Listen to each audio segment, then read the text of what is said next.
যেই lava পিটটা cross করতে পারবে জিতে যাবে। এবার শুরু করো, তোমাদের হাতে 60 সেকেন্ড সময় আছে। ঠিক আছে, মিড বেবি কিন্তু নিতে ভুলো না। জিততে গেলে এখান থেকে 3 সেকেন্ড ওদিকে নিয়ে যেতে হবে। গার্ল, যাও যাও যাও। সাহায্য করো, আমি ধরেছি তোমায়। এবার আমাদের কোথায় যেতে হবে? এখানে ক্লাইম্ব করতে হবে। সময় চলে যাচ্ছে, তাড়াতাড়ি করো। ও মাই গড, এটা তো অনেক উঁচু। এসো জিমি, আমরা প্রায় এসে গেছি। আমি সেকেন্ড বেবিটাও পেয়ে গেছি। আমি এবার লাফ মারছি।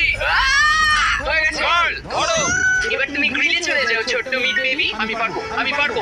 আরে না, ওর পরিবারের কি হবে? যাই হোক, চ্যান্ডলার এখন রয়েছে। চলো। চ্যান্ডলার, তুমি কি জানো যদি কেউ 31 অক্টোবরের আগে কিং অফ মিড কেনে তাহলে সে মিস্টার বিস্ট বান্ডেল পাবে? আর 15 সেকেন্ড বাকি। আর একটা মিড বেবি নিয়ে